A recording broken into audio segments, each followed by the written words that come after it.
एक ना पुरानी कहावत थी, उत्तम खेती, मद व्यापार, निखिद नौकरी। पुराने में समय में सबसे ज्यादा अगर इज्जत वो थी किसान की और किसान के काम की। और इस देश को आजाद करने में भी सबसे ज्यादा अगर आप ध्यान से देखेंगे, इतिहास को फरोलोगे तो सबसे ज्यादा जो योगदान डाला किसान इस देश को आजादी की लड़ाई में अंग्रेजों के खिलाफ और उससे पहले मुगलों के खिलाफ, वो किसान ही करते थे, गांव के लोग ही करते थे ना। शहर का आदमी जो आराम से बैठा है व्यापार करता है, वो कहाँ, उसके पास समय ही नहीं है, उसके पास हिम्मत भी नहीं है। तो ये आप लोगों ने लड़ाई लड़ी। आज भी अगर देश को हिफाजत कर रहे हैं पाकिस्तान और चाइना के बॉर्डर्स के ऊपर, नॉर्थ ईस्ट के ऊपर, वो किसानों के ही पुत्र हैं, आपके ही बच्चे हैं, जो जवान जिनको कहलाते हैं, जिनका नारा यहां पर दिया गया, जय जवान और जय किसान। लेकिन अफसोस है कि इस देश को आजाद हुए अब ऑलमोस्ट 78 साल हो गए हैं। अगर सबसे ज्यादा पिछड़ा वर्ग है इस देश में, अब सबसे ज्यादा पिसा हुआ वर्ग है, सबसे ज्यादा लताड़ा, जिसमें पंजाबी में बोलते हैं कमजोर, वो किसान है। आपको अपनी फसल, आपकी जो मेहनत करके आप, पहली बात तो सारे देश में, भारत में वो प्रबंध ही नहीं है, पानी का साधन नहीं है, वहां पर बिजली का साधन नहीं है आपके खेतों में। लेकिन जहां जहां है जो आप मेहनत करते हो, उसका आपको पिछले काफी अरसे से ठीक दाम ही नहीं दिया जा रहा। तभी तो आप लोग अब इतनी बड़ी एजिटेशन खड़ी की, दिल्ली के बॉर्डर्स के ऊपर 1.25 साल बैठे रहे, 600-700 किसान मर गए। लेकिन आपको बजाय कि आपकी बात मानने के, आपके ऊपर मजाक उठाए गए, तंज उठाए गए कि ये तो देश विरोधी हैं, ये तो उग्रवादी लोग बैठे हैं। ये इस देश के ऊपर राज करने वाले आप लोगों को समझते हैं। इससे पहले कि मैं अपने वक्तव्य को आगे बढ़ाऊं, जिनके बिहाफ पर, जिनकी ओर से मैंने आप सबका स्वागत किया, उस चीज पे आप गौर करिएगा। आदरणीय कांग्रेस अध्यक्ष मल्लिकार्जुन खड़गे जी ने व्यक्तिगत रूप से आज सुबह ही 12 बजे उनके साथ भेंट थी और उन्हें भी जानकारी थी कि आज बहुत ही महत्वपूर्ण और ऐतिहासिक खाप पंचायत की बैठक आज एआईसीसी में है। और उनकी दिली इच्छा थी कि आप सब लोगों से आएं और आप सब लोगों से व्यक्तिगत रूप से मिलें, लेकिन अपने संदेश के साथ कि बहुत जल्द ही उत्तर प्रदेश की सरजमीन पर आप सब लोगों के साथ एकता प्रदर्शित करते हुए, आप सब लोगों की मांगों का पुरजोर समर्थन करते हुए बहुत जल्द ही वे उत्तर प्रदेश की धरती में हमसे, आपसे, सबसे आकर मिलेंगे। और उन्होंने साथ ही अपना संदेश दिया है। उत्तर प्रदेश से आए सभी मेरे प्रिय खाप सदस्यगण, अखिल भारतीय कांग्रेस कमेटी के मुख्यालय में आयोजित आज की बैठक के लिए हार्दिक शुभकामनाएं। यह अवसर सामाजिक एकता, समरसता और प्रगति के लिए विचार विमर्श का एक महत्वपूर्ण मंच है। मुझे विश्वास है कि आपकी यह बैठक समाज के कल्याण और देश के विकास के लिए सकारात्मक दिशा में एक नया कदम उठाने में सहायक होगी। कांग्रेस पार्टी हमेशा सदैव सामाजिक न्याय और समावेशी विकास के लिए प्रतिबद्ध रही है। आप सभी के विचार, अनुभव और सुझाव इस दिशा में हमारे प्रयासों को और सशक्त करेंगे। इस बैठक के माध्यम से हम एक ऐसे समाज की नींव रखें जो समानता, सम्मान और सहयोग पर आधारित हो। अखिल भारतीय किसान कांग्रेस सम्माननीय चेयरमैन अध्यक्ष और उनके पूर्ण टीम के साथ इस महत्वपूर्ण आयोजन के लिए पुनः शुभकामनाएं और सफलता की कामना करता हूं। आपका मल्लिकार्जुन खड़गे, अखिल भारतीय कांग्रेस कमेटी अध्यक्ष। साथियों, इस संदेश को मैं भाई अखिलेश जी के माध्यम से आदरणीय चेयरमैन साहब को सौंपता हूं, जो कि विशेष रूप से उन्हें समर्पित किया गया है। उत्तर प्रदेश में किसान सिर्फ उत्तर प्रदेश में ही नहीं, बल्कि पूरे देश में आज किसान ना ही सिर्फ इस देश के अन्नदाता के रूप में, लेकिन इस देश की अर्थव्यवस्था की सबसे बड़ी रीढ़ की हड्डी है। जितने भी वक्ताओं ने, जितने भी आदरणीय हमारे खाप के सम्माननीय नेताओं ने, मुखियाओं ने जो भी अपने यहां विचार रखे, उन विचारों को 100% अपना समर्थन देते हुए, उसे आत्मसात करते हुए और आने वाले दिनों में उत्तर प्रदेश की रणनीति के तहत किसान की ताकत को जोड़ते हुए, और ना ही सिर्फ उत्तर प्रदेश की सरकार को, लेकिन पूरे देश की इस सरकार को भी किसान की मांगों को लेकर उस सच्चाई तक और उन्हें एहसास कराते हुए उन्हें झुकने पर फिर एक बार हम मजबूर करेंगे। इन इरादों के साथ मैं पुनः एक बार आपका अभिनंदन करता हूं। पिछले दिनों प्रदेश अध्यक्ष अजय राय जी ने जब उत्तर प्रदेश का कमान संभाली, तो मैं आपको उस चीज का स्मरण कराना चाहूंगा कि उसकी शुरुआत पश्चिम उत्तर प्रदेश से ही उत्तर प्रदेश यात्रा के रूप में उन्होंने जन जागरण यात्रा के रूप में शुरुआत की थी। और जिस भारी समर्थन के साथ उत्तर प्रदेश के, पश्चिम उत्तर प्रदेश के किसानों ने जो समर्थन, और उसी समय राहुल गांधी जी की भारत जोड़ो यात्रा कश्मीर से कन्याकुमारी से कश्मीर की ओर बढ़ रही थी, और जिस जोश और खरोश के साथ उत्तर प्रदेश के किसानों ने समर्थन, अपना योगदान, अपना विश्वास जताया, वह पहला इशारा था मोदी की उस सरकार की तरफ कि 2024 के चुनाव में क्या होने जा रहा है। अगर थोड़ी जागरूकता के साथ में भारतीय जनता पार्टी और इस देश के प्रधानमंत्री उनके उस दर्द को, चाहे वो गन्ने की बची हुई जो कीमत है, एमएसपी है, या बचा हुआ उनका बकाया रकम है मिलों के प्रति, सरकार के प्रति, उसके प्रति जो उन्होंने अपने एक निराशाजनक रुख अपनाया, तो मैं समझता हूं कि किसानों ने अपना इशारा उसी समय कर दिया था। मैं बधाई देना चाहूंगा उत्तर प्रदेश के सभी किसान भाइयों को और उत्तर प्रदेश की जनता को कि मोदी जी के 400 पार के उस नारे को और उनके सपने को, जिसके आधार पर उस देश में अपनी तानाशाही के रवैये को और मजबूत करने के इरादे से जो उन्होंने शुरू किया था, उसे उत्तर प्रदेश की जनता की सूझबूझ और राहुल गांधी जी की उस हिम्मत ने तोड़ दिखाया। आज ये मोदी सरकार 11वां साल अपना मना रही है। 11 साल में कभी एक बार भी किसानों की बात नहीं की, एक बार भी किसानों का कर्ज माफ करने की बात की सरकार ने? एक बार भी नहीं किया। व्यापारियों के, उद्योगपतियों के, कॉरपोरेट के आप उठाकर दिखे कितने लाख करोड़ रुपया इन्होंने ब्याज माफ किया। आपका कभी किया? कांग्रेस ने किया 2009 में किसानों के लिए। निश्चित तौर से अगर किसी ने काम किया, कांग्रेस पार्टी ने, हमारी यूपीए की सरकार ने किया, आपका पूरा कर्जा माफ किया। इनकी तरह सर्टिफिकेट नहीं बांटे इन्होंने। यूपी में थोड़ा दिन योगी ने किया, दिखावा किया, सर्टिफिकेट दिया कि भैया ये लगा लो अपने घर पे कि हम कर्जदार थे और हमने माफ कर दिया। अपने घर पे टांग देना और इसकी रोज दिया बत्ती दिखाते रहना कि हम कर्जदार थे, ये सरकार ने मेरे ऊपर एहसान किया है। ये कांग्रेस की सरकार ने कभी नहीं किया। और हम निश्चित तौर से आपको मदद करेंगे। आप मजबूत होंगे, किसान मजबूत होगा, हमारा देश मजबूत होगा, हमारा राष्ट्र मजबूत होगा, क्योंकि आप हमारे बैकबोन हैं, रीढ़ की हड्डी हैं। बैकबोन मजबूत रहेगा तो पूरी ये शरीर तन के खड़ी है ना। ये किसान जो आज पूरे देश के अंदर आज जो हमें राशन पानी जो आज मिल रहा है, जो आज लोग मस्ती कर रहे हैं, वो आपकी देन है, आपके प्यार और आपकी ताकत से हमें मिल रहा है। अभी आप देख सकते हैं कि ये सरकार लगातार उत्पीड़न कर रही है। हम सब लोग, जैसा हमारे अभी चौधरी वीरेंद्र सिंह जी ने कहा, उसमें 4 बातें उन्होंने कही कि 4 लोग को ये सरकार टारगेट की हुई है। उसमें एक बात और जोड़ना चाहूंगा, 5वां भी जोड़ लीजिए। उसमें जो 5वां टारगेट है वो हमारे नेता आदरणीय राहुल गांधी और कांग्रेस पार्टी को भी पूरी तरीके से टारगेट करके और कमजोर करने का प्रयास ये करेंगे। पर इतना मैं आपको विश्वास दिलाता हूं, जब तक हम सब लोग मजबूती के साथ उनके साथ खड़े हैं, पूरी ताकत के साथ खड़े हैं, मोदी नहीं, मोदी के जो और भी जो उनका जो मदर जो सिस्टर बोला जाता है, मदर संघ, वो भी उनका कुछ नहीं बिगाड़ पाएगा। पर हमें मजबूती उनको देना है, उनको ताकत देनी है। हम सब लोग मिलकर कंधे से कंधा मिलाकर खड़े रहें।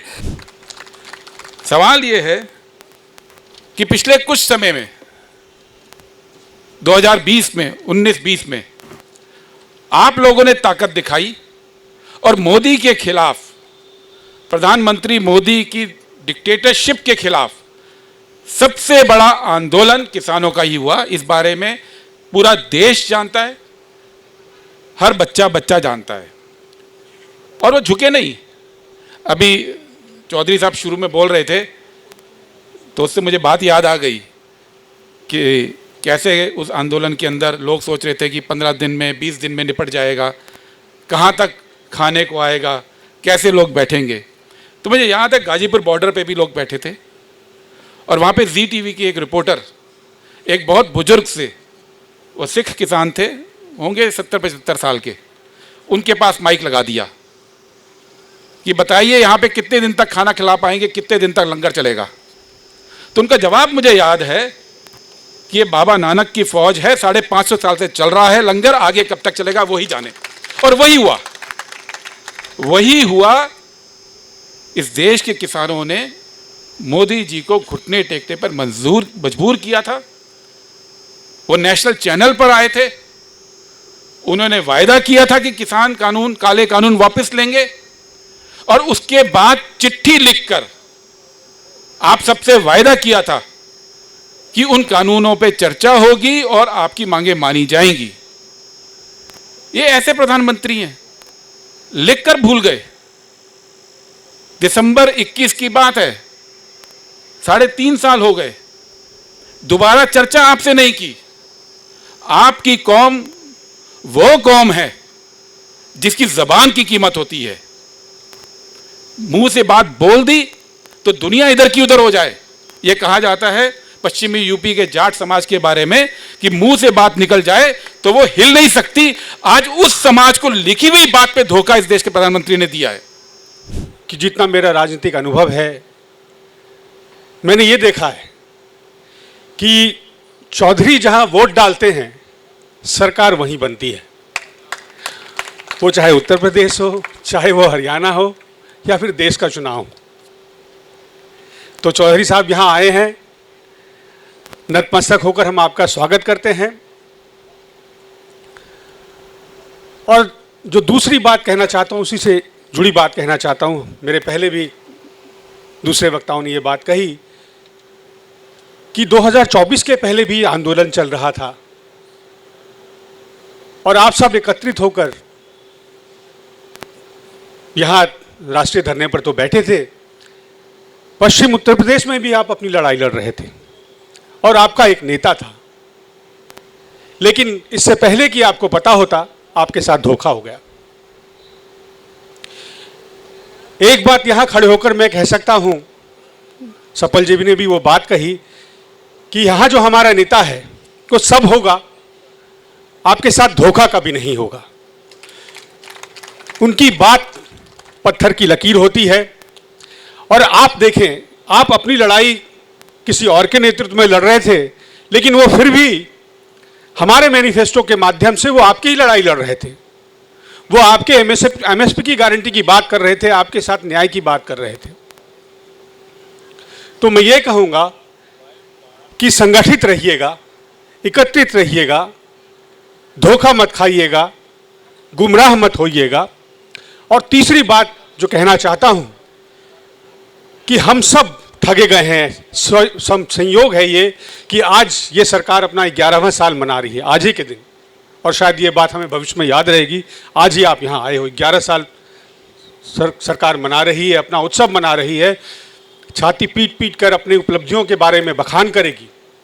सपल जी ने जिस बात का जिक्र किया कि प्रधानमंत्री ने लिख करके झूठ बोला है, तो जब उन्होंने आंदोलन वापस लिया था तो उन्होंने वादा किया था कि आपके खिलाफ जो केस है, जो झूठे मुकदमे हैं, वो वापस लिए जाएंगे। हम और आप चश्मदीद हैं इस बात के कि वो मुकदमे आज भी वापस नहीं लिए गए।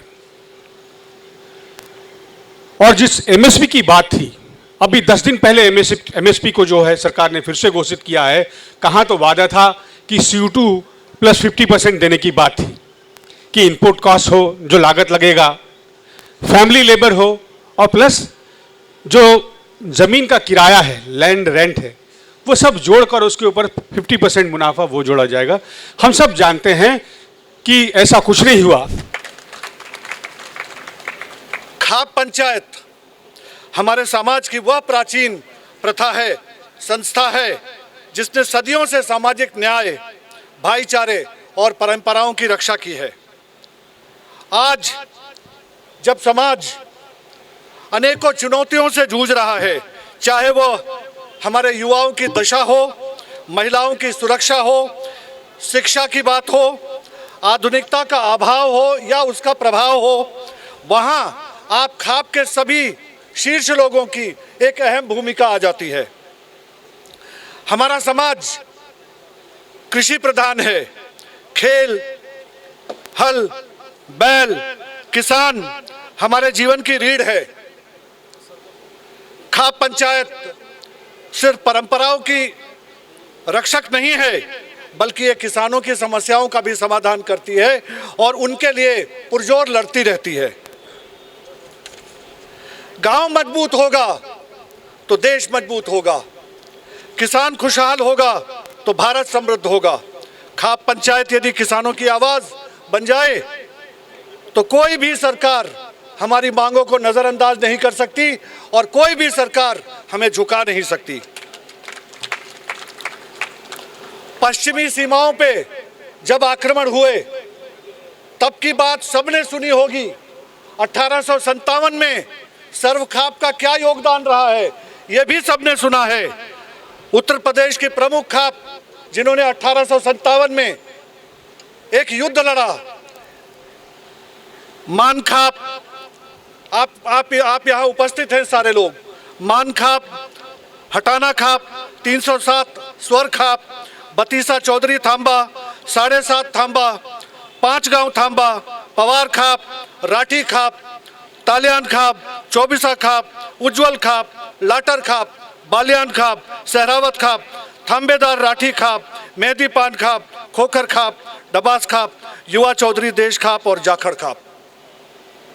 आप सभी ने मिलकर 1857 की क्रांति में महत्वपूर्ण भूमिका निभाई थी और दिल्ली को, इसी दिल्ली को 140 दिन तक आजाद करके रखा था।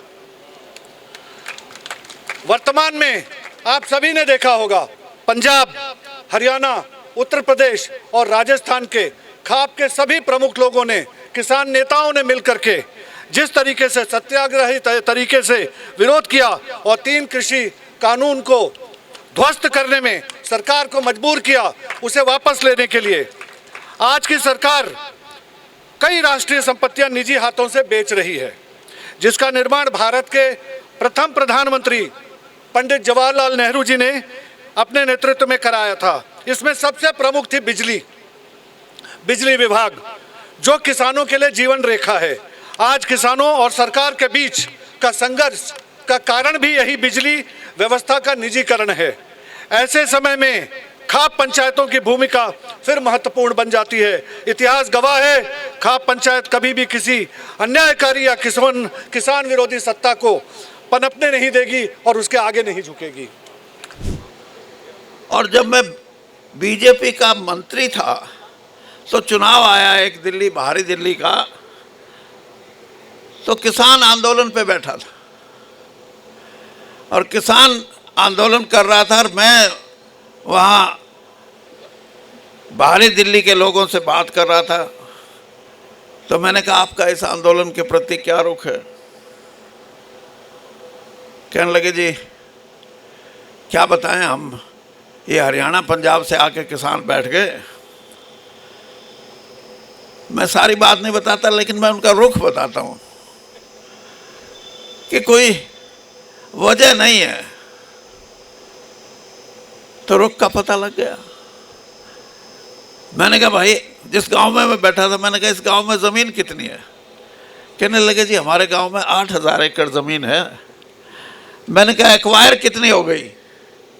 कहने लगे 6000 हो गई, 2000 बाकी है। मैंने कहा, कम से कम 2000 की कुछ इज्जत रख लो, क्योंकि मैं जितना अनुभव जानता हूँ भारतीय जनता पार्टी का, सफल जी आप तो उस टाइम थे ना वहीं, इतना अनुभव भारतीय जनता पार्टी का जाट तो कोई जानता नहीं होगा, बाकी का तो मेरे को नहीं पता। और जो बैठे हैं वहाँ उनको भी मैं कहता हूँ, ज़्यादा अनुभव जानने की बात बैठने से नहीं होती, मेरे से पूछ लो, जल्दी छुटकारा ले लो उनसे। देखिए, सोच का हिस्सा है ये। और मैं ये बात इसलिए कह रहा हूं कि अब लड़ाई का समय है, और मैंने सिर्फ लड़ाई बोल दी तो मेरे पे भी मुकदमा हो सकता है, इसलिए मैं राजनीतिक लड़ाई कहूं तो ज़्यादा अच्छा है। और राजनीतिक लड़ाई ये है कि भारतीय जनता पार्टी को 4 ऐसे लोगों के समूह हैं जो उनके निशाने पे हैं। सबसे बड़ा निशाना तो किसानों पे है उनका, दूसरा बड़ा निशाना हमारे देश की फौजों पे है, डिफेंस फोर्सेस पे, और तीसरा बड़ा निशाना इस देश के कमेरे वर्ग पे है, और चौथा बड़ा निशाना इस देश के अल्पसंख्यक वर्ग से है। ये 4 ऐसी जमातें हैं जिनसे उनको भय लगता है। भय का मतलब जिस दिन ये चारों के मन में आ गई तो फिर राजनीतिक दलों की जरूरत नहीं पड़ेगी, राजनीतिक नेताओं की जरूरत नहीं पड़ेगी, लड़ने के लिए वही काफी है।